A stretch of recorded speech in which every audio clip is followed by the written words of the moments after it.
Good morning, everyone. Today is Monday, November 28th, and this is the beginning of the first full week of Advent. And the Advent has themes each week, if you didn't know. And the first week is hope. So we heard a very nice message yesterday from Zach about hope, and I was thinking about it more this morning. You know, how can we have hope in certain circumstances of our lives, or when we look at a lot of things going on in the world, and we can become a little jaded and unbelieving that hope is something to still put our trust in. I remember a long time ago in the movie The Hotel New Hampshire, there was a quote from there called "Sorrow Floats." And it was actually about a dog named Sorrow who, after a plane accident, was found floating. But anyway, I always thought that meant that sorrow is always present in our lives. Don't get your hopes up too high. And I don't think that's what it meant in the movie, so I misunderstood it.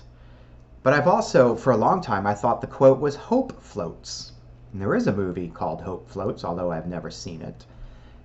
But I thought, well, if hope floats, that means we can always find hope in our lives. Even if it floats away, we can find it again and hope that it floats back.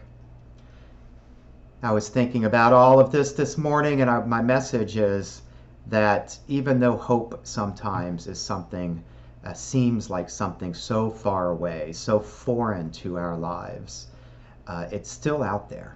It's still out there floating in our lives. It's still out there floating in the world, floating in the universe, and certainly floating wherever the Holy Spirit might blow it. There is a psalm, there's lots of psalms about hope, but one of my favorites is Psalm 62, verses 5 through 6. It says, "For God alone my soul waits in silence, for my hope is from the Lord. He alone is my rock and my salvation, my fortress. I shall not be shaken." It's that first part that always gets me.